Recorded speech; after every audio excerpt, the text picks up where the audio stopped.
Naniniwala ka ba na may mga kakaibang nilalang tayong nakakasalamuha sa pang-araw-araw nating pamumuhay at hindi natin alam na kabilang pala sila sa mga hindi natin kauri?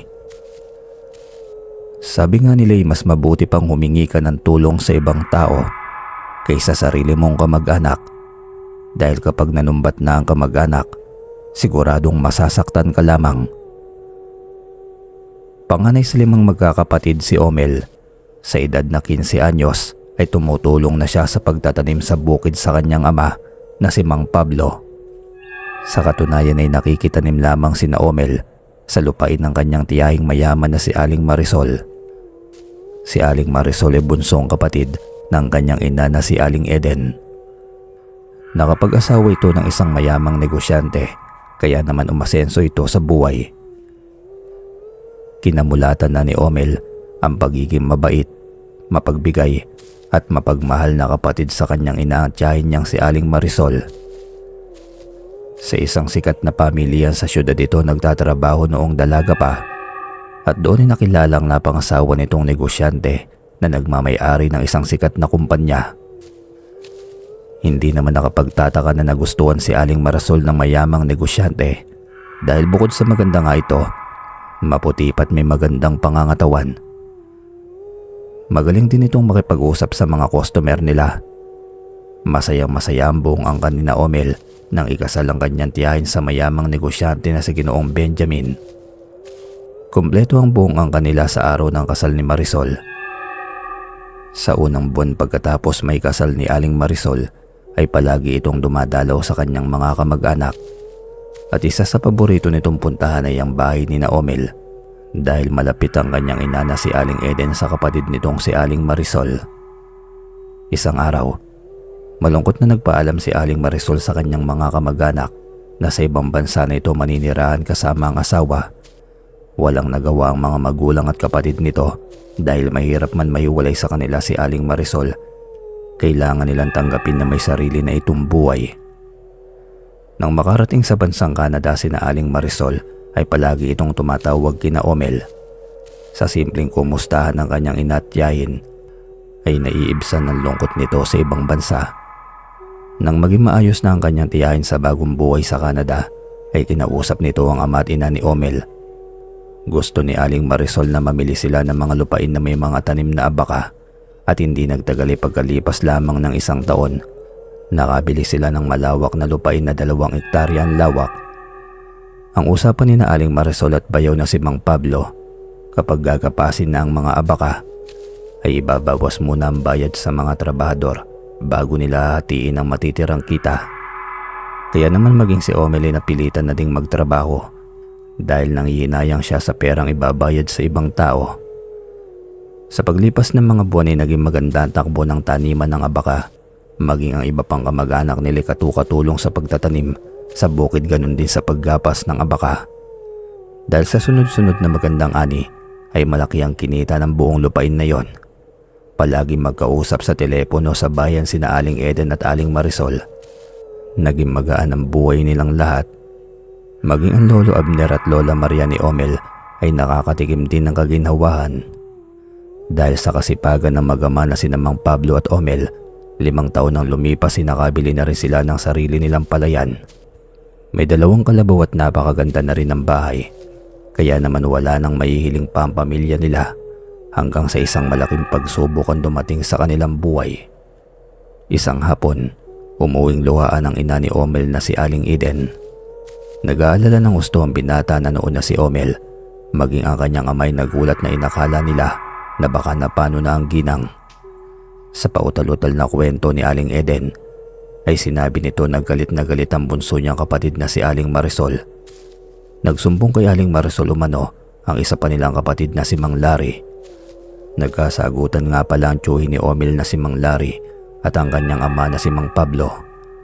Tungkol yun sa kalabaw na pinapaalagaan ni Mang Pablo sa bayaw na si Mang Larry, ngunit nabalitaan na lamang nila na ibinenta nito ang kalabaw at ang pinagbentahan ay pinatalo lahat sa sabong.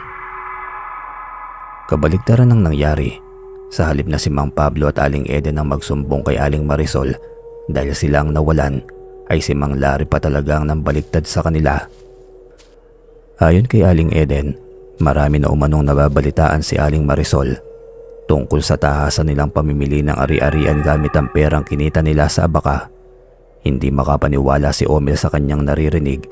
Ano kung mamimili sila ng ari-arian dahil ang perang ginamit nila ay nagmula sa perang parte rin nila sa pagbabantay sa malawak na taniman ng abaka na pag-aari ng kanyang tiyahin. Dahil sa sama ng loob at matinding awa sa kanyang mga magulang, ay lumabas ng bahay ang binata at pinuntahan ng kanyang amain na si Mang Larry. "Tiyo, bakit naman po ganun ang ginawa mo kina mama at papa? Ibinenta mo po ang kalabaw na paalaga ni papa nang hindi ka man lamang nagpaalam. Kaya normal lamang na magtampo yung tao, pero bakit siya pa yung siniraan mo kay Tia Marisol?" Tanong ni Omel. Huminto sa ginagawang pagpapalakol ng kahoy na panggatong si Mang Larry at galit na hinarap ang pamangkin. "Alam mo Omel, masyado na kasing hambog yung ama mo. Porke nakakaangat na kayo sa buhay ng kaunti, akala mo kung sino na. Buti kung hindi ko alam kung saan galing ang perang pinambili ng lahat ng mayroon kayo." Sigaw pa ni Mang Larry. Giniit ni Omel sa amain na kung ano man ang naipundar ng pamilya niya ay galing yun sa perang pinagtatrabahuhan nila. Lalo naman nagalit ang kanyang amain. Pinagtabuyan nito si Omel kaya nagmamadali nang umalis ang binata. Umiiyak dahil sa sama ng loob sa kanyang amain si Omel habang binabagtas ang daan pa uwi sa kanila. Nang bigla siyang napahinto sa paghakbang dahil may isang matandang lalaking parating na hindi pamilyar ang mukha sa kanya. May pasan-pasan itong araro at tila ba hirap na. Habang papalapit kay Omel ang matanda'y ngumiti ito ng bahagya. Kitang-kita ng binata ang malinis nitong gilagid at nang bahagya niyang tingnan ng mga mata nito'y natigilan si Omel. Kulay bughaw ang mga mata nito. "Lolo, magandang araw po. Mukhang mabigat po yata yung dala mo. Ako na lamang po ang magbubuhat. Ituro mo na lamang po kung saan ang bahay mo." Uwi ka pa ni Omel. Napangiti naman ang matanda at huminto sa tapat ng binata. "Napakaswerte naman ng mga magulang mo, apo. May mabait silang anak na tulad mo." Tugon ng matanda. Namalayan na lamang ni Omel na pasan-pasan na niya ang araro. Nakasunod lamang siya sa likuran ng matanda. Hindi ito palaimik marahil ay nakikiramdam din sa kanya. Nakarating sila Omel sa mapunong lugar. Nagtataka siya dahil wala naman siyang nakikitang kabahayan sa paligid hanggang sa huminto ang matanda sa tapat ng isang malaking puno na may malalaking ugat na nakalitaw sa ibabaw ng lupa. Napatitig si Omel sa matandang lalaki na noon ay nakatayo sa tapat ng puno. Animoy may kung ano itong ibinubulong at ilang sandali pang lumipas. Lumingon kay Omel ang matanda at kinawayan siya nito. "Halika apo, pumasok ka sa aking bahay." Uwi ka ng matanda. Napakunot noo si Omel dahil wala naman siyang nakikitang bahay sa kanyang harapan. Maliban na lamang sa malaking puno.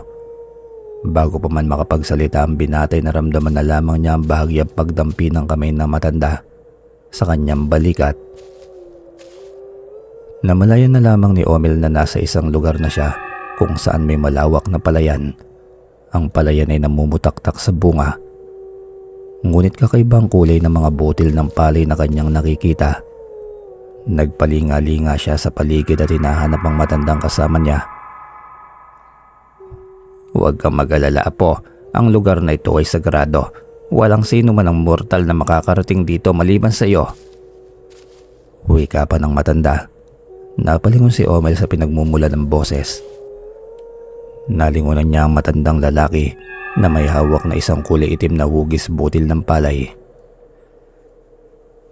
"Tawagin mo na lamang ako sa pangalang Lolo Godo. Isa akong magsasaka sa aming mundo. At itong hawak ko ay ang mutya ng mga tulad namin. Sa oras na mapasayo ang mutyang ito, ang saka mo ay sasagana at marami pa itong hatid na biyaya at kapangyarihan." Hindi alam ni Omel kung anong mararamdaman sa mga sandaling yon. Nahihiwagaan siya sa matandang kasama niya at hindi niya maunawaan ng masyado ang mga sinasabi nito. "Mawalang galang na po. Pasensya na po pero gusto ko na pong umuwi sa amin. Pupunta po kami ng papa ko sa palayan para magtanggal po ng mga damo. Dangan po kasi na pineste ang pananim namin palay." Sambit ni Omel. "Isa kang mabuting tao at anak. Kaya naman bago ka umuwi, ay tanggapin mo ang mutyang ito upang magkaroon kayo ng masaganang ani. Uwi ka pa ni Lolo Godo. Naguguluhan man ay naluluwang tinanggap ni Omel ang mutya. Nagulat pa siya dahil may kabigatan pala ang mutya na yon. Isinuot ni Lolo Godo sa leeg ng binata ang mutya. Pagkatapos magpasalamat kay Lolo Godo'y magalang na nagpaalam na si Omel. Samantalang sa bahay ni na Omel, makikitang nagtatalo ang amain niyang si Mang Larry at ang nanay ni Omel na si Aling Eden. Pagsabihin mo ate ang anak mo, pinuntahan pa talaga ako sa bahay para pangaralan. Para sabihin ko sa inyo, malapit nang matapos yung kayabangan nyo. Uwi ka pa ni Mang Larry. Sasabat pa sana ang ama ni Omel na si Mang Pablo ngunit mabilis itong napigilan ng asawa. Nakasalubong ni Omel ang ama habang palabas ito ng kanilang tarangkahan. Tiningnan pa siya nito ng masama bago tuluyang umalis. Naabutan ni Omel na maghaharap ang kanyang mga magulang sa mesa. Napansin niya na namumugto ang mga mata ni Aling Eden. Mama, Papa, may problema po ba? Ano pong ginawa sa inyo ni Tio Larry? Tanong ni Omel. Tila nilalamutak ang puso ni Omel nang marinig ang sinabi ng kanyang ina. Awang-awa siya sa kanyang mga magulang na wala namang ibang ginawa kundi ang magtrabaho at pagyamanin ang lupain na pinababantayan sa kanya ng tiyahin. Napalingon silang tatlo sa pintuan nang biglang sumulpot ang isa pang amain ni Omel. Animoy nag-aalala ito kaya dire-diretsyong pumasok at lumapit sa kanila. Ate Eden, Kuya Romulo, may malaki tayong problema. Uuwi raw si Ate Marisol at babawiin sa inyo ang mga naipundar ninyo. Uwi ka ni Mang Carding. Namutla bigla ang mukha ng mag-asawa. Maging si Omel ay hindi agad nakapagsalita. Hindi niya alam kung paano papawiin ang labis na pag-aalala at lungkot sa mga mata ng kanyang mga magulang. Nang sumunod na mga araw ay napansin ni na Omel na para bang may pinaghahandaan ng kanilang mga ibang kamag-anak. Magkakalapit lang naman ang kanilang mga bahay. Kaya tanaw nila ang paglilinis sa buong paligid ng bahay ng kanyang lola at lolo. Tisoy, bakit parang abalang-abala yata sa bahay ni na Lola? May handaan ba? Tanong ni Omel sa kanyang pinsan. Bakit Kuya Omel, hindi mo ba alam na darating si Tia Marisol? Nagtatakang tanong pa ni Tisoy. Hindi naman na nakapagsalita ang binata, kaya pala iniiwasan na sila ng iba nilang kamag-anak. Marahil ay ayaw lamang madamay ng mga ito sa sigalot sa pagitan ng kanyang mga magulang at amain na si Mang Larry. Tuluyan nang humagulgol si Aling Eden ng ibalita ni Omel na parating si Aling Marisol. Maging ang ibang kapatid ni Omel ay nakapagkwento na rin. Ayon sa mga ito, iniiwasan na rin sila ng iba nilang pinsan. Habang ang ibang amain at tiyahin ay tila hindi sila nakikita kapag daraan sila sa harapan ng mga bahay nito. Maging ang lolo't lola ni Omel ay kapansin-pansin ang pag-iwas sa kanila kung dati palagi itong tumatambay sa bakuran nila. Magmula nang magkasagutan sina Mang Pablo at Mang Larry ay hindi na pumunta sa kanila ang dalawang matanda. Nasasaktan ng gusto ang damdamin ni Omel. Bukod kasi sa problema sa kanyang tiyahin ay namomroblema rin sila sa hindi magandang pagbubuntis ng kanilang mga tanim na palay. Mama, Papa, huwag niyo na pong pagkaisipin pa ang pagdating ni Tia. Ang mahalaga po alam natin na malinis ang ating konsensya. At kung ano man pong naipuntar natin ay pinaghirapan natin yun. Uwi ka ni Omel. Hanggang sa dumating na ang hinihintay ng lahat. Dumating na sa bahay ng kanilang lolo't lola si Aling Marisol. Lahat ng kamag-anak nila naroong sumalubong sa kanyang tiyahin. Dahil nahihiya sa mga nangyari ay mas minabuti ni Mang Pablo at Aling Eden na manatili na lamang sa kanilang bahay para walang masabi sa pamilya nila. Ay sumalubong sina Omel at ang tatlo niyang kapatid. Hindi maganda uga-ugaga ang iba nilang kamag-anak sa pagbubukas ng kani-kanilang pasalubong. Subalit ang nakakalungkot lamang ay kahit isang tsokolate ay wala man lamang ibinigay ang kanyang tiyahin, kahit para lamang sana sa dalawa niyang maliliit pang kapatid. Umiiyak na umuwi ang mga kapatid ni Omel sa kanila. Nagsumbong ang mga ito sa kanilang ina. Hindi man lamang umano sila pinansin ng kanilang tiyahin. Dagdag pa ng mga kapatid ni Omel na pinagtitingin na sila at para bang pinagtatawanan ng iba nilang kamag-anak. Naiwan si Omel sa bahay ng lolo't lola niya. Ramdam na niya na hindi siya kailangan sa lugar na yon. Pero bilang respeto ay lumapit pa rin si Omel kay Aling Marisol para magmano, subalit tinabig lamang nito ang kanyang kamay at tinignan siya ng masama. Paalis na si Omel sa bahay ng kanyang lolo't lola nang tawagin siya ni Aling Marisol. Itinanong nito kung nasaan ang kanyang mga magulang.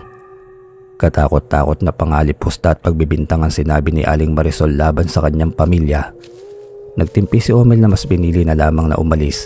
Nakita pa niya na nakangisi ang amay niyang si Mang Larry sa kanya. Larawan ng isang talo ng sundalo ang binata nang dumating siya sa kanilang bahay. Sinubukan pa siyang kausapin ng inang ngunit nilagpasan niya ito at dumiretso na lamang sa kanyang silid. Hindi nagtagal ay narinig ni Omel na may sumisigaw sa kanilang tarangkahan. Nagmamadali siyang lumabas at naabutan niyang papalabas ng sala si Aling Eden. Ang kanyang ama naman ay nakasilip lamang sa bintana. Sinundan ni Omel ang kanyang ina. Hindi pa man nabubuksan ng tarangkahan ay tinatalakan na ni Aling Marisol ang kapatid. Nasa likuran ni Aling Marisol si Mang Larry at ang iba pa niyang mga kapatid. Dire-diretsyong pumasok si Aling Marisol sa kanilang bahay. Nanlaki ang mga mata nito na para bang may halong pangungutya. Panay bulong ni Mang Larry at tinig ni Omel ang sinasabi ng amain na lahat ng naroon ay mula sa kinita sa abaka ng mag-anak. Pinagsisigawan agad, sinumbatan at hinanapan ang kita ni Aling Marisol ang bayaw.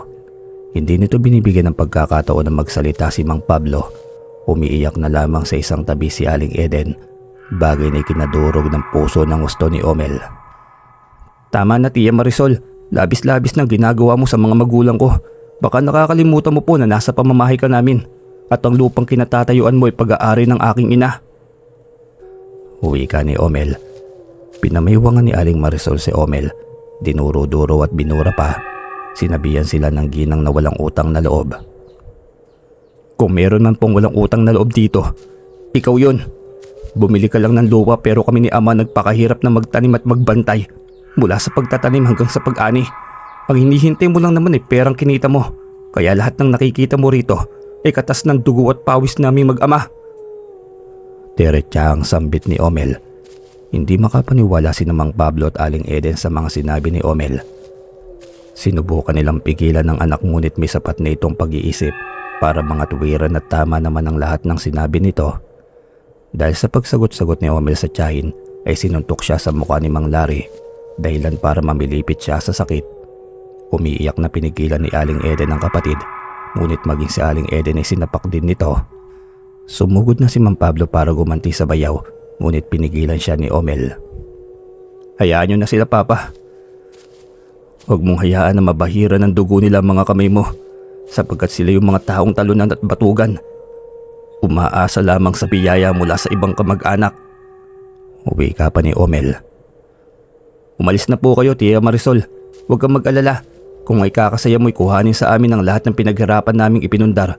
Sige, ibibigay namin lahat. Pero pagkatapos nun, ay huwag na ninyong guguluhin ang pamilya ko. Dahil hindi ko may papangako sa inyo maaari ko magawa sa pangaaping ginawa nyo sa amin. Nagtututungayaw pa rin si Aling Marisol sa labas ng bahay ni Omel. Ayon sa ginang ay kasinungalingan lamang ang mga sinasabi ni Omel. Lumakas ang bulungan ng mga kapitbahay. Sumama daw ang ugali ni Aling Marisol. Dahil sa nangyari ay awang-awa sila sa pamilya ni Omel. Batid nilang naging sakripisyo ng mag-ama para lamang mapagyaman ng malawak na taniman ng abaka. Labag man sa kalooban ni Mang Pablo at Aling Eden, ay pumayag sila sa kagustuhan ng kanilang anak na si Omel. Nagligpit na sila ng mga gamit, inihanda ang mga hayop at lupa na ibibigay kay Aling Marisol. Makalipas ang ilang araw, ay nilisan na ng mag-anak ang kanilang bahay. Naiwan si Omel para ibigay lahat ng mayroon sila sa kanyang tiyahin. Lahat ng kamag-anak nila nagtipon-tipon at nag-aabang na maambunan. Impit na iyak lamang ang nagawa ni Aling Eden para sa mga anak. Dahil sa mga nangyari lumakas ang bulungan ng mga taga-baryo. Awang-awa sila sa pamilya ni Omel kaya ang iba hindi na nakatiis pa. Ang kakapal ng mukha ng ibang mga kamag-anak ni Aling Eden. Silang nagkanda kuba-kuba sa pagtatrabaho pero sila pa yung tinanggalan ng mga bagay na pinaghirapan nila. Uwi ka ni Mang Lupe. Oo nga, nakakakilabot ang mga pinagagawa nila. Di bale, antayin na lamang nila ang mga karma nila. Sagot naman ni Mang Boyet. Dinig na dinig ni Aling Marisol ang usapan ng kanilang mga kababaryo. Nasa tapat lamang ng bahay ng kanyang mga magulang ang mga ito.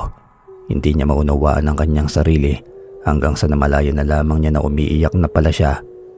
Hawak ang mga titulo ng mga lupang nabili ng Ate Eden niya, mga hayop at salaping na ipon ng ilang taon, habang ang mga kamag-anak nila ay nag-aabang sa sala para mabahagian ng salapi na pinaghirapan ng bayaw at pamangkin niya. Dahil sa hindi magandang pag-uugali ni Aling Marisol ay naging usap-usapan siya ng mga tao.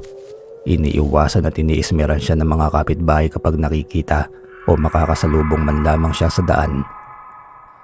Tuluyan nang lumayo ang loob ng pamilya ni Omel sa kanilang mga kamag-anak. Umuwi sa baryo ni Mang Pablo ang pamilya nila. Kahit papaano may maliit na palayan din silang minana sa kanyang mga magulang. Samantala, nagpupuyos na masagalit ang kalooban ni Mang Larry. Ang inaasahan niyang palayan o mga hayop na ibibigay sa kanya ng kapatid na si Aling Marisol ay biglang naglaho. Hayaan niyo na po mama, papa. Ang mga nawala sa atin ay pwede pa natin ulit mapag-ipunan.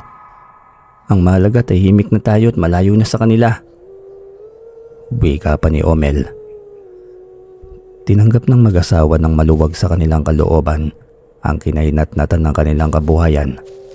Nagsimula ulit sila tulong-tulong sa pagtatanim ng palay, lalo pang nagsipag si Omel para mabilis silang makabangon. Isang hapon, madilim na ang paligid ng magising si Omel. Masyado ang tahimik sa kanilang bahay, bagay na kanyang ipinagtataka.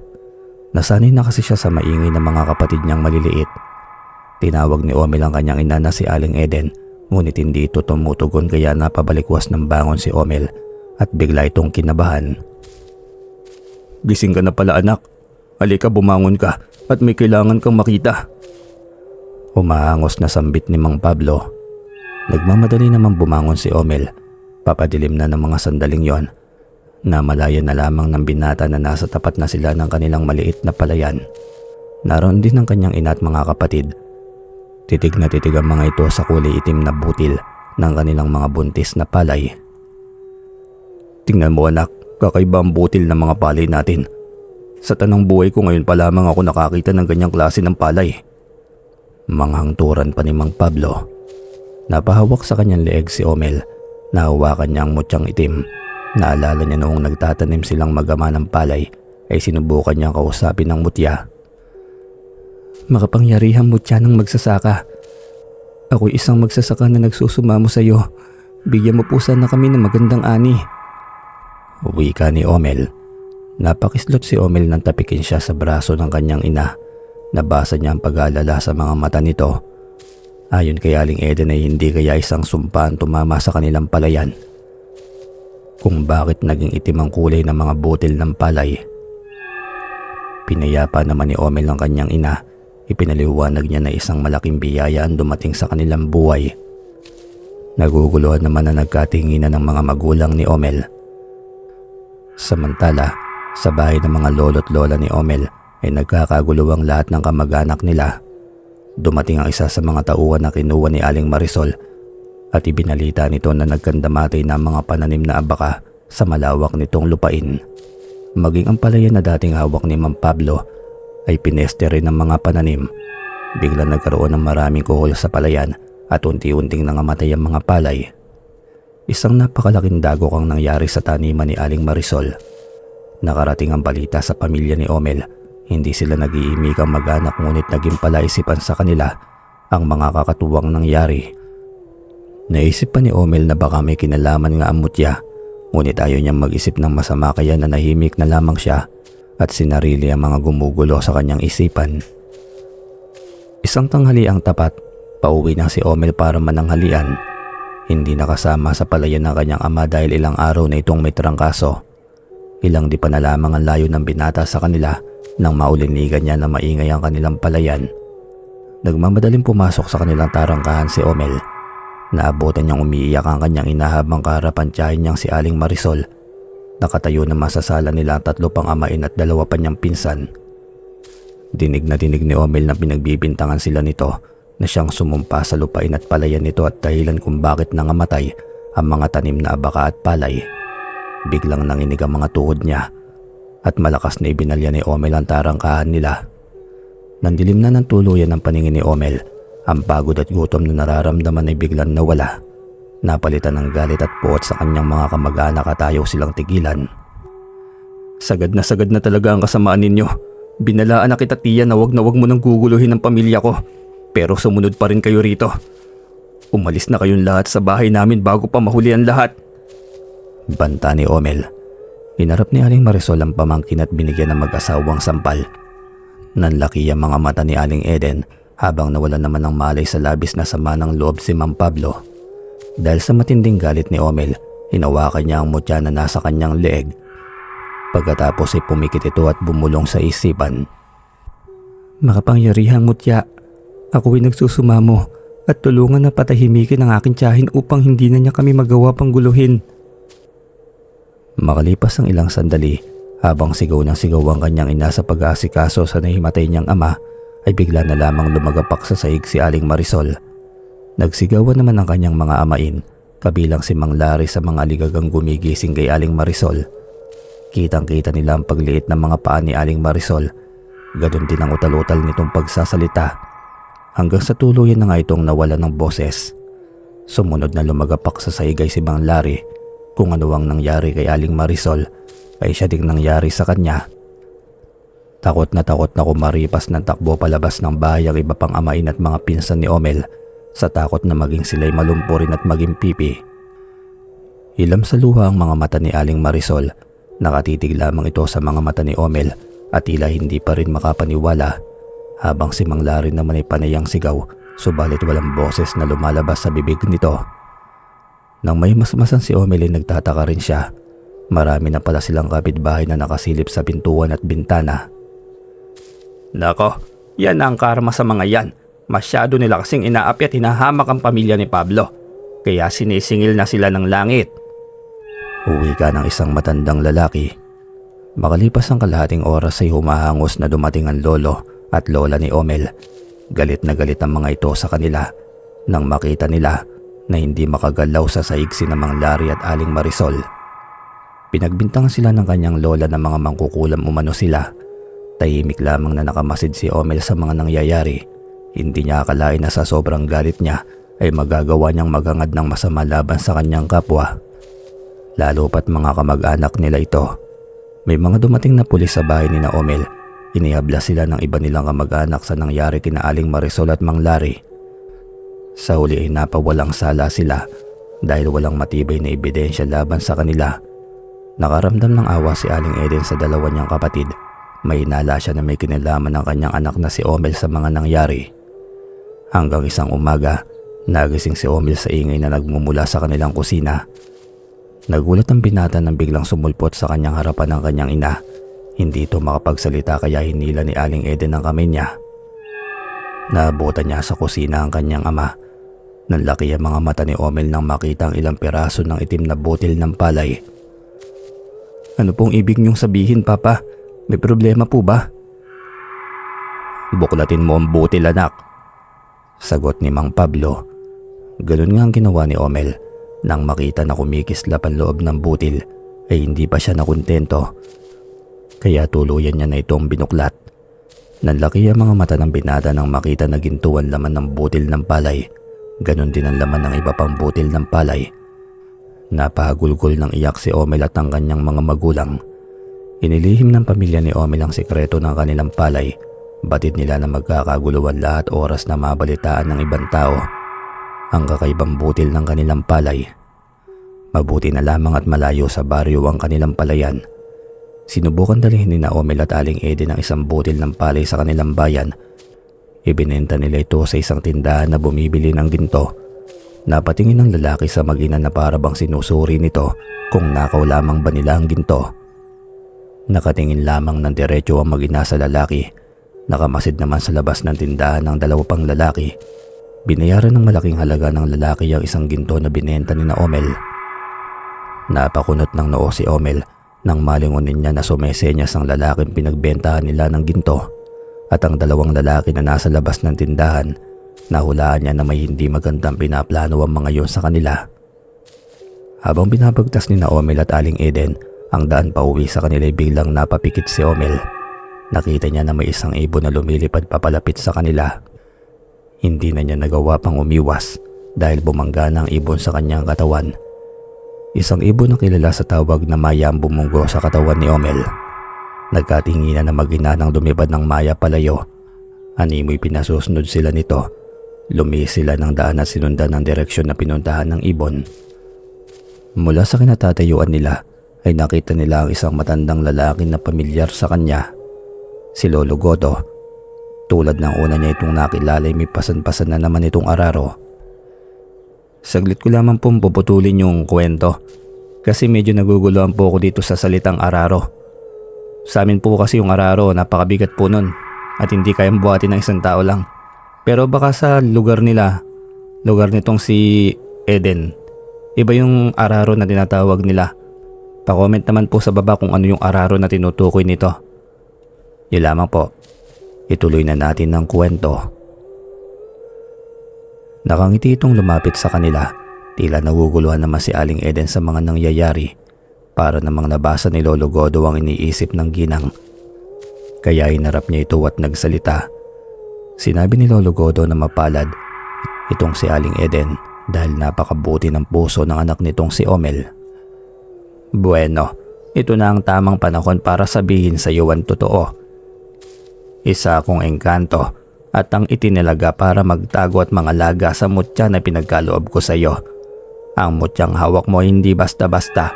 Marami itong kayang gawin at ipagkaloob kung sino man ang may hawak nito. Paliwanag ni Lolo Godo.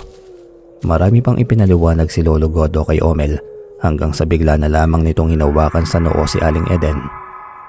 Namalaya na lamang ni Omel na nakabalik na sila sa daan papunta sa bahay nila. Biglang humangin ng malakas at naramdaman na lamang ni Omel na gumagalaw ang mutya sa kanyang leeg. Bago sila pumasok sa kanilang tarangkahan ay kinausap ni Omel ang kanyang ina. Pinakiusapan niya ito na huwag na sanang ipagsabi o ikuwento sa iba. Kahit sa kanyang ama tungkol sa engkantong si Lolo Godo. Ngunit gano'n na lamang ang pagkagulat ni Omel dahil wala umanong maalala si Aling Eden na may nakausap sila na isang engkanto. Naalala niya na hinawakan nga pala ni Lolo Godo ang noo ng kanyang ina. Marahil binura nito sa isipan ni Aling Eden ng nangyari. Hindi pa pala tapos ang mga sorpresa sa kanilang buhay dahil gano'n na lamang ang pagkamangha ni Mang Pablo na nakakatayo at nakakalakad na sa kanilang bakuran. Naniniwala si Omel na ang makapangyarihang mutya ang may gawa dahil habang nagpapaliwanag sa kanya kanina si Lolo Godo tungkol sa kakayahan ng mutya ay pasimpleng sumagi sa kanyang isipan na sana ay makatayo at makalakad na ang kanyang ama. Unti-unti nang naunawaan ni Omel ang mga nangyayari. Kung ganun sa tulong ng mutya ay marami siyang pwedeng gawin o may tulong sa mga problema ng sangkatauhan. Umiiyak na niyakap ni Aling Eden si Mang Pablo. Nagtakbuhan din ang mga kapatid ni Omel at yumakap din sa kanilang mga magulang. Napaiyak na lamang si Omel at naisip niya na nawala man sa kanilang mga bagay na kanilang pinaghirapan ay mas malaki naman ang kapalit dulot ng mutyang itim. Pumasok na sa kanyang silid si Omel. Hinubad niya ang kwintas sa tinitigan nito ng matagal. Ordinaryong bagay lamang ang mutya kung titignan. Subalit tama nga ang kasabihan na naririnig niya sa matanda. Huwag huhusgahan ng panlabas na itsura ng isang lumang libro dahil hindi mo alam kung gaano kahalaga ang nilalaman nito. Katulad na lamang ng mutyang hawak niya. Simple man ito kung titignan, ngunit kaya nitong baguhin sa isang iglap ang pag-ikot ng mundo. Gusto nang tapusin ni Omel ang paghihirap ng kanyang pamilya. Nais niyang makita na hindi na naaapi ng kanilang mga kamag-anak ang mga magulang at kanyang mga kapatid. Isang plano ang naisip ni Omel na makapagpapabago ng buhay nila. Kinabukasan ay nagising na lamang si Omel sa matinis na boses ng kanyang ina. Nang idilat niya ang kanyang mga mata, maging siya'y napasigaw din. Dahan-dahang bumangon si Omel na para bang nawawala sa kanyang sarili. Pinuntahan ng binata ang kanyang ina na si Aling Eden. Hindi ito makapaniwala dahil nasa ibang bahay na sila. Isang napakalaking bahay na nakatayo malapit sa isang dagat. Naaamoy pa ni Omel ang mainit na singaw ng dagat. Hindi niya magawang magsalita sa labis na pagkabigla. Hanggang sa wakas ay lumapit na sa kanya si Aling Eden. Nagising na rin si Mang Pablo na nanlalaki rin ng mga mata at napangangapa. Nasaan tayo? Bakit tayo narito? Tanong ni Mang Pablo. Mabilis namang ipinaliwanag ni Omel sa kanyang mga magulang ang nangyari. Halata pa rin ang pagkalito sa mukha ng mag-asawa. Subalit dahil naroon na sila, ay ninamnam na lamang nila ang napakalaking pagbabago sa kanilang buhay. Napaluhan naman si Omel. Batid niya na ang mutya ang may gawa ng lahat ng yon. Sa wakas ay natupad na ang dating pangarap lamang ni Omel para sa kanyang pamilya, hanggang sa bigla siyang natigilan. Naalala niya ang mga kamag-anak nila. Napabuntong hininga na lamang si Omel at nangihinayang sa dating naging mabuting samahan ng kanilang mga kamag-anak. Nalungkot ang binata nang maisip na binago ang lahat ng dahil lamang sa inggit ng iba nilang kamag-anak at dahil sa salapi. Magkakasalong kumain ng mag-anak. Habang nasa hapagkainan ay binanggit ni Omel sa kanyang pamilya na huwag silang mabibigla at maninibago pa dahil marami pang pagbabago ang darating sa kanilang buhay. Napatingin naman sa kanya ang kanyang mga magulang, gayon din ang kanyang mga nakababatang kapatid. Kinausap ng palihim ni Omel ang itim na mutya. Nagpapasalamat siya sa biyayang ipinagkaloob nito sa kanila. Napaiyak pa si Omel nang maisip niya na ang engkantong si Lolo Godo nang dahil sa binigay nitong mutya sa kanya ay nagbago ang kanilang buhay. Samantala sa baryo na huling tinirhan ni Omel ay nagkakagulo ang mga tao. Nagising na lamang sila na wala na ang buong pamilya ni Omel. Nang pasukin ng kanilang kapitan at mga tanod ang bahay, ay nakita pa nila na hindi pa naligpit ang hinigaan ng mag-anak. Ano kayang nangyayari sa pamilya ni Pablo? Napakadami ng kababalaghang nangyayari simula nang natira sila rito at ngayon naman ay bigla na lamang silang naglahong lahat. Tanong ng isang tanod. Naging balita sa buong bayan ng nawawalang pamilya ni Omel. Wala silang kamali-mali na malapit lamang sila sa kanilang baryo. Palibhas ay medyo tago ang bahaging yon ng tabing dagat kaya hindi basta-basta sila makikita ng ibang tao.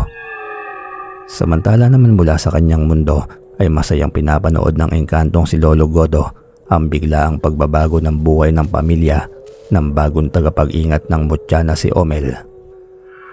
Napangiti siya ng matamis dahil hindi siya nagkamali sa kanyang napili na tagapag-ingat ng pinakaiingatan niyang yaman. Mabilis na sumagi sa alaala ni Lolo Godo ang kauna-una ang pinagkalooban niya ng mutya ilang libong taon nang nakararaan.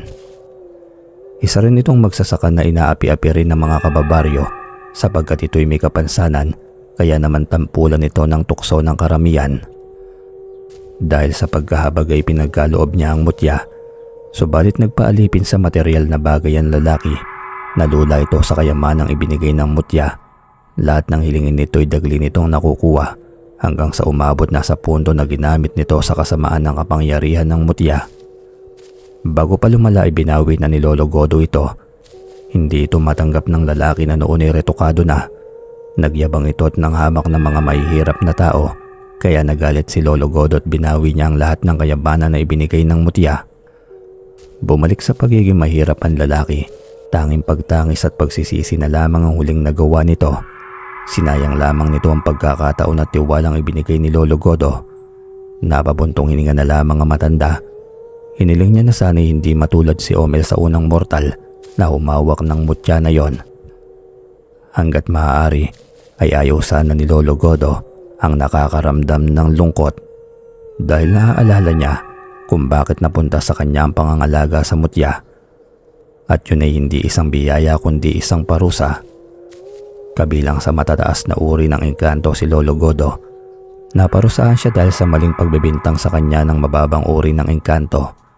Ibang batas sa kanila dahil kung sa mundo ng mga tao ay madalas na pinapanigan ng batas sa iyang mga mayayaman at mga maimpluwensyang mga tao, sa mundo naman nila ay hindi.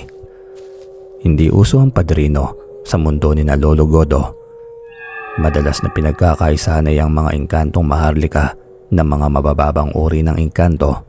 Kaya naman ingat na ingat ang mga maharlika na makagawa ng mali o di kaya'y masangkot sa anumang uri ng krimen. Ilang libong taon na paninirahan sa mundo ng mga mortal, ang kaparusahan ay pinataw sa kanya ng kanilang hari.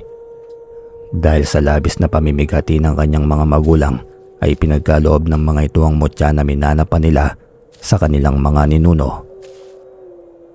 Ayon sa mga magulang ni Lolo Godo, malaki ang maitutulong ng mutya kapag nasa mundo na siya ng mga mortal. Napagtanto naman ni Lolo Godo na totoo nga ang mga sinabi ng kanyang mga magulang. Ginamit niya agad ang mutya upang makapamuhay siya ng marangya sa mundo ng mga tao. Nagkaroon ng hindi mabilang na mamahaling sasakyan, naglalaki ang bahay at maraming pera si Lolo Godo.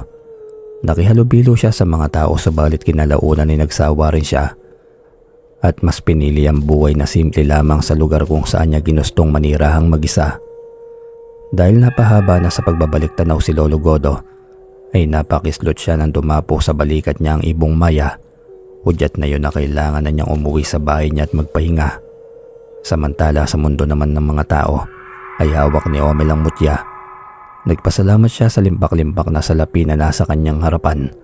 Isinarado ni Omel ang kanyang silid at nagpaalam na sa kanyang ina na may pupuntahan lamang. Pasipol-sipol pa ang binata habang binabagtas ang daan papunta sa baryo nila. Sakto naman na nakasalubong ni Omel si Mang Marcos na kilalang lasinggero sa kanila. Omel, hindi ba ikaw yung anak ni na Pablo at Eden? Kumusta na kayo? Saan ba kayo nagtatago? Sunod-sunod na tanong nito. Malumanay pa rin tumugon si Omel. Nilinaw niya sa kaharap na hindi sila nagtatago at walang dahilan para sila ay magtago ng kanyang pamilya. Napaisip naman si Mang Carlos sa mga sinabi nito. Pero bakit bigla na lamang nawala yung buong pamilya mo? Kaya hinahanap kayo ng mga otoridad dahil sa kaso na isinampa ng mga kamag-anak ninyo. Dagdag pa ni Mang Marcos. Hindi makapaniwala si Omel nang marinig ang kwento ni Mang Marcos na yon. Inangkin na umano ng mga kamag-anak nila ang bahay at sakahan nila na minana ng kanyang ama sa mga magulang nito. Tumakas daw sila dahil sa krimeng ginawa sa kanya ng amain at tiyahin na si Aling Marisol. Ibinalita rin ng lalaki na pinagbibintangan din sila na magnanakaw sa pera ng kanyang tiyahin na si Aling Marisol. Nawalan umano ito ng malaking halaga ng salapi. Nagkataon naman na bigla silang nawala sa bahay nila at walang sino man na nakakaalam sa lugar na kanilang tinitirhan. Napatiimbagang na lamang si Omel. Inabutan niya ng 2,000 si Mang Marcos dahil sa mga ibinalita nito sa kanya. Nagtataka naman na sinundan siya ng tingin ng lalaki. Tuwang-tuwa ito dahil may pambili na naman siya ng alak. Hindi pa rin lubos maisip ni Omel na magagawa pa talaga nilang pagbintangang magnanakaw ang kanyang mga magulang. Ibig sabihin lamang ay may tumatraidor din sa kanyang tiyahin na si Aling Marisol dahil alam ng binata na hindi sila kumuha ng pera nito. Inilihim ni Omel sa kanyang mga magulang ang balitang nasagap niya dahil ayaw niyang mag-alala pa ang mga ito. Siya na lamang ang bahala na luminis ng pangalan ng kanyang pamilya. Kinagabihan pagkatapos maghapunan ay maagang nagpaalam si Omel sa kanyang ina na matutulog na. Mag-alas 9 na ng gabi nang patagong lumabas ng bahay nila si Omel. Nakita niyang tulog na ang kanyang mga magulang at nang sinilip niya ang kanyang mga kapatid ay humihilik na rin ang mga yon. Binaybay ni Omel ang madilim na daanan papunta sa kanilang baryo. Nakahinga lamang siya ng maluwag nang sa wakas ay narating na niya ang dati nilang bahay. Nagmamadali niyang binuksan ang tarangkahan at pinuntahan kung sino man ang nakatira sa kanilang bahay. Pagbukas pa lamang niya ng pintuan ay gulat na ang mga kamag-anak niya na kasalukuyan palang may pinag-uusapan. Nanlaki ang mga mata nito nang makita siya. Ang kanyang tiya Marisol at tiyo Larry ay nandoon din at nakikinig dahil hindi makapagsalita at makalakad. Ang amain niyang si Mang Alex ang unang nakabawi sa pagkabigla at kinausap siya. At buhay ka pa pala? Nasaan ang mga magulang mong magnanakaw? Tanong nito.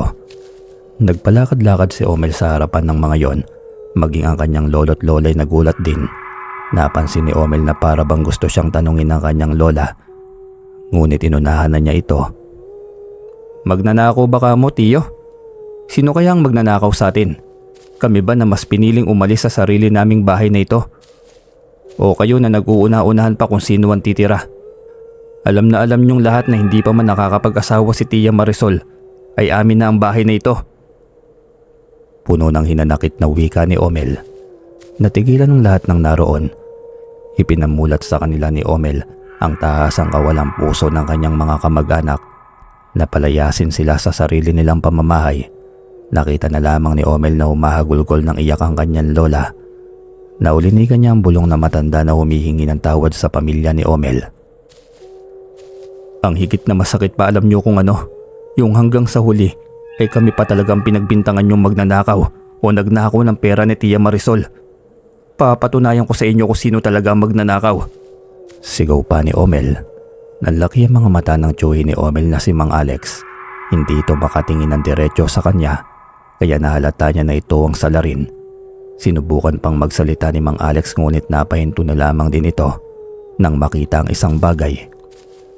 Pumikit si Omel pagkatapos ay bumulong sa kanyang isip at kinausap ang itim na mutya.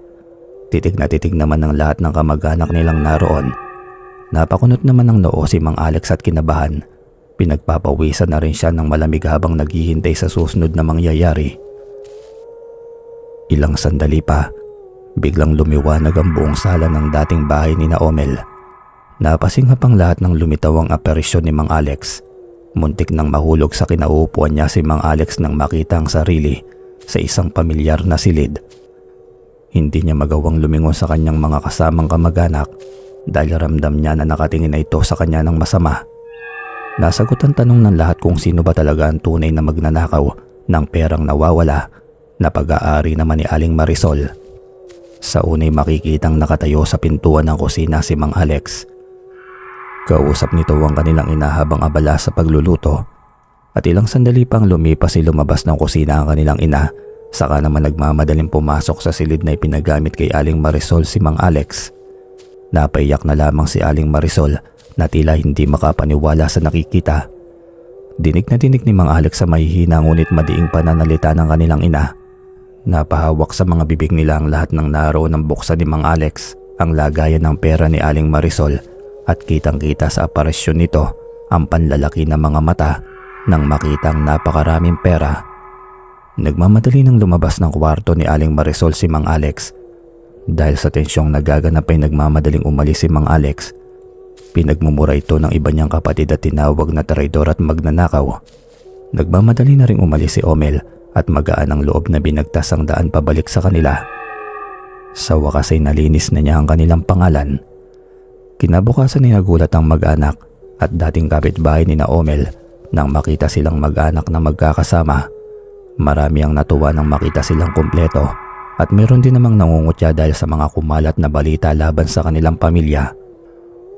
Umugong na naman ang bulungan sa paligid dahil sa sunod-sunod na hindi magandang nangyayari sa angkan nila Omel.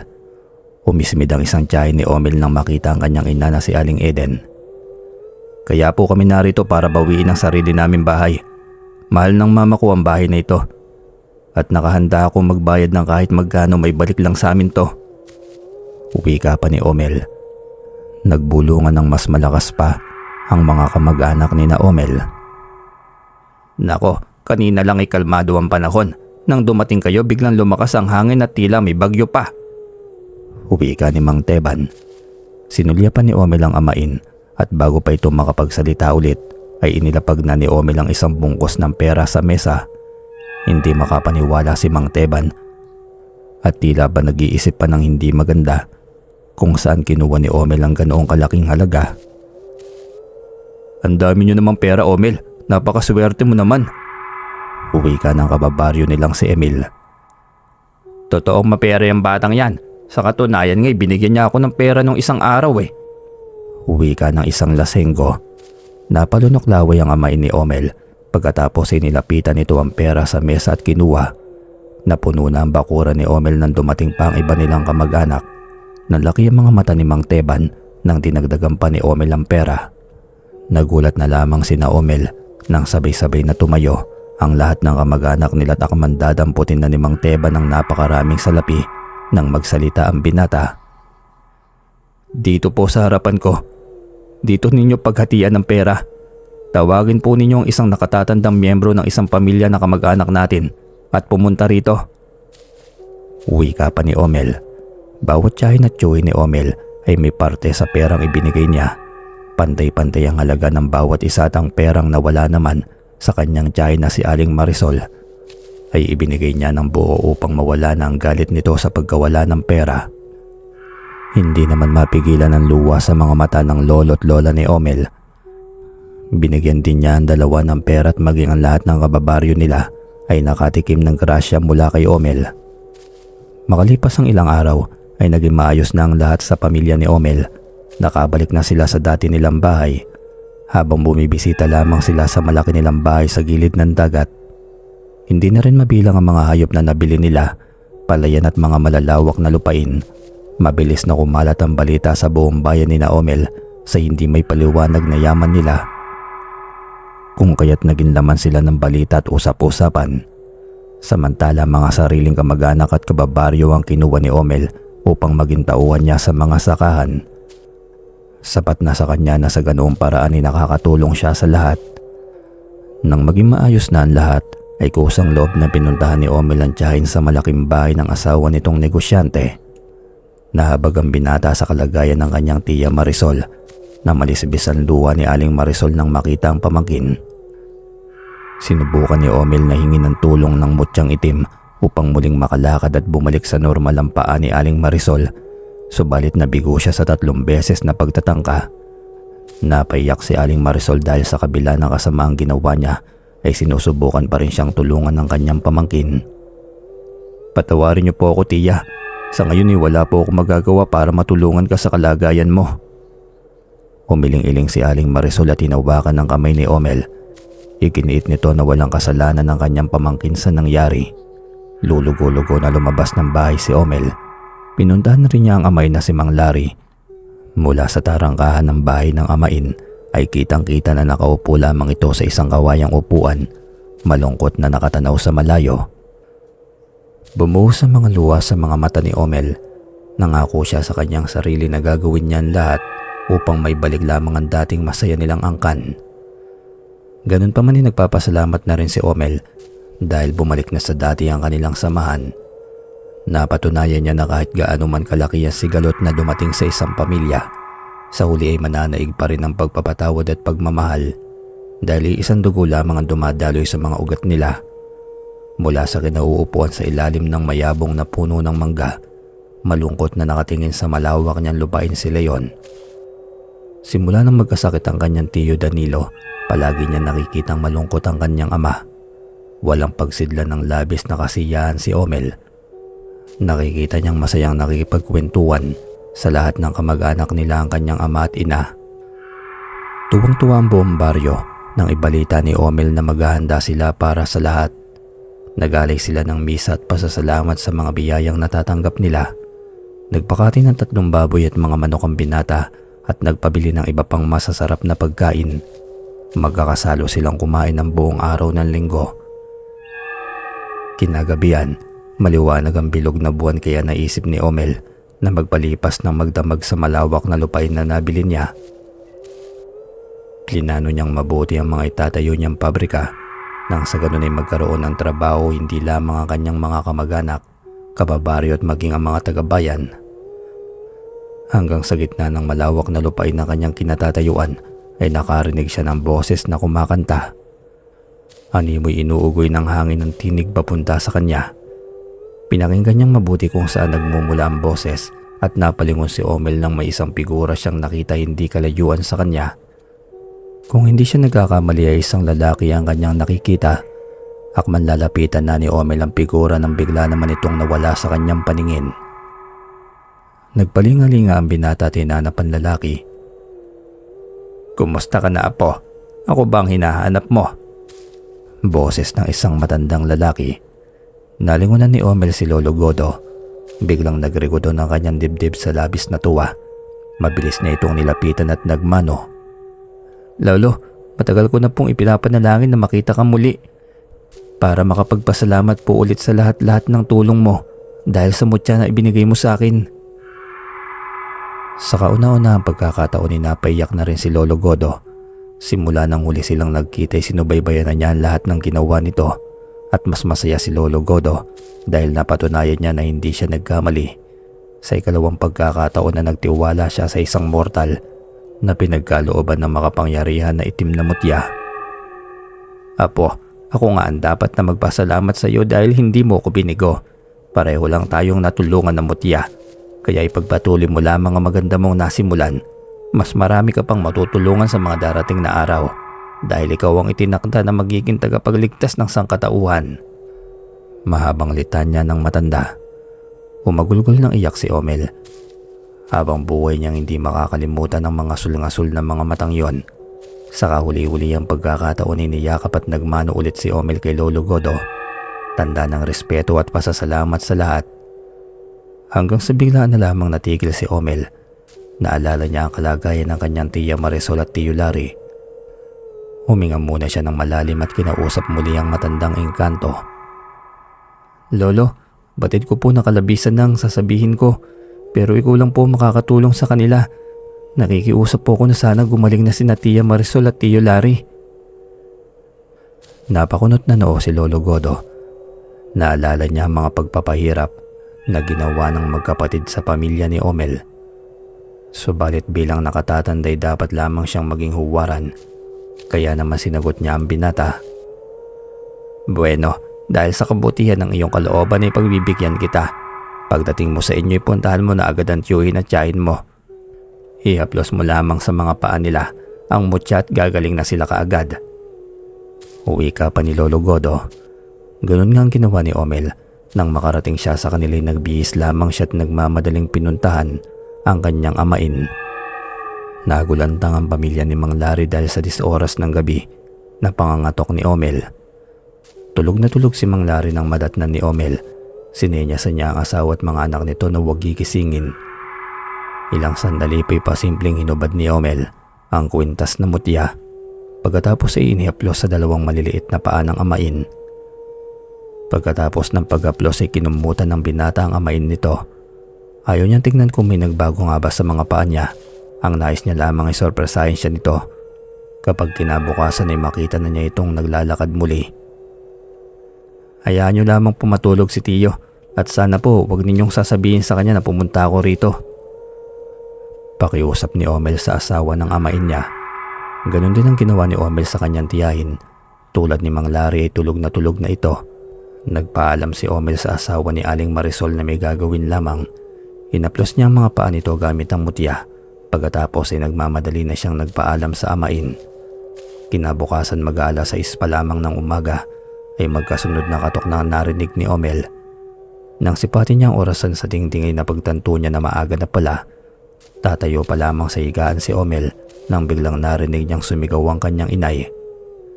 Nagmamadaling pinuntahan ni Omel ang kanyang ina at gano'n na lamang ang panlalaki ng kanyang mga mata.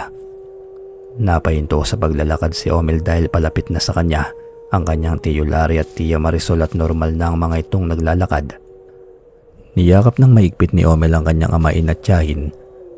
Nagpasalamat siya sa mutya dahil sa napakalaking biyaya na ibinigay sa kanyang amain at tiyahin. Nag-iyakan ng magkakamag-anak. Tuluyan ng napalitan ng kasiyahan ng dati agam-agam sa bawat isa. Maging ang iba nilang kamag-anak, kababaryo, ay namangha sa milagro. Hindi sila makapaniwala na sabay na naglalakad sa kalsada ang magkapatid na sina Aling Marisol at Mang Larry. Samantalang walang kamali-malay si Omel na pinasok na pala ng mga magnanakaw ang bahay nila. 5 kalalakihan na nakatakip ang mga muka ang nagisna ni Mang Pablo at Aling Eden. Nagiyakan na rin ang iba pa nilang mga anak sa labis na takot. May mga nakatutok na patalim sa leeg ng mga kapatid ni Omel. Nilamas ng mga ito ang lahat ng pera na nasa silid ni Omel. Isa sa mga kalalakihan ni bahagyang nagtanggal pa ng takip sa muka. Kaya nakita at namukhaan ito ni Aling Eden. Samantala sa malawak na lupain na kinaroroonan ni Onel, kakaalis pa lamang ni Lolo Godo nang biglang gumalaw-galaw ang mutya sa kanyang leeg. Kinabahan agad si Omel at naisip ang kanyang pamilya. Mabilis na kumilos ang binata at tumakbo pa uwi sa kanila. Nagtaka na si Omel nang dumating sa tapat ng kanilang tarangkahan. Bahagya itong nakabukas kaya maingat siyang umakbang papasok ng kanilang bakuran. Mula sa nakabukas nilang pintuan ay naabutan niya na palabas na rin ang pintuan ng 5 kalalakihan. Bit-bit na mga ito ang kanyang bag na puno ng pera. Sabay-sabay siyang sinugod ng 5 nang makita siyang nakatayo sa pintuan. Nagulat na lamang ang mga ito, ang hindi alam ng mga magnanakaw na bago pa sila makalabas ng bahay ay nauna nang humingi ng tulong sa mutya si Omel. Hinayaan ni Omel na dumaan sa harapan niya ang mga magnanakaw at nangakamang nasa tarangkahan ng mga ito ay bigla na lamang umilaw ang mutya. Napahinto sa paghakbang ang mga magnanakaw dahil nanigas bigla ang kanilang mga paa at hindi na makagalaw. Lumabas si Aling Eden at nagsisigaw ng tulong sa mga kapitbahay. Hindi nagtagal ay sumugod na sa bahay nila ang mga kamag-anak at mga kababaryo. Mabilis na pumasok sa kanyang kwarto si Omel. Bahala ng kanilang kapitan sa mga nahuling magnanakaw. Umiiwas din ang binata na baka matanong siya ng kapitan dahil isa sa mga magnanakaw ay nakita siyang hawak ang mutya habang umiilaw ito. Takot na takot pa rin ang mga kapatid ni Omel. Pinayapa niya ang mga ito at nangako na hindi na mauulit pa ang nangyari. Ikinuwento ni Aling Eden sa anak na namukhaan niya ang isa sa mga magnanakaw. Isang lalaki nakatayo sa labas ng tindahan ng pinagbentahan nila ng ginto. Pagkatapos makipag-usap sa kanya ng mga magulang at kapatid ay muling lumabas ng bahay si Omel. May pinuntahan siyang isang tagong kuweba na siya lamang ang nakakaalam. Dahan-dahan niyang hinawi ang makapal na damo sa bukanan ng kuweba pagkatapos ay tuloy-tuloy na pumasok sa loob. Napangiti si Omel nang makita ang ilang sako na puno ng palay na itim. Lahat ng butil ng palay ay mga gintuwang laman. Pinagplanuhan na niyang mabuti ang lahat at hindi lamang ang baryo at bayan nila ang kanyang tutulungan. Makalipas ang ilang buwan ay naihanda na ni Omel ang mga kailangang gawin. Sa tulong ng mga opisyal at mga ahensya ay nanawagan si Omel sa mga namamahala sa mga pasyenteng may kanser at iba pang malulubhang karamdaman. Hinawakan ni Omel ang itim na mutya at bumulong na walang hanggang pasasalamat para sa engkantong si Lolo Godo. Mula sa talampas na kinatatayuan ni Omel ay masaya niyang pinagmamasdan ang mabining pagbagsak ng tubig sa ibaba. Naisip niya na ang tubig ay mayahalin tulad sa buhay ng tao. Kapag maingay ang lagaslas nito, siguradong mababaw lamang ang ilalim. Ngunit kapag tahimik ang pagbagsak ng tubig, siguradong may nakatagong lalim sa ibaba. Parang buhay ng tao kapag maingay ang isang tao, siguradong nagpapanggap lamang itong malakas at matapang dahil pinagtatakpan lamang nila ang lungkot at kalungkutan sa kanilang buhay.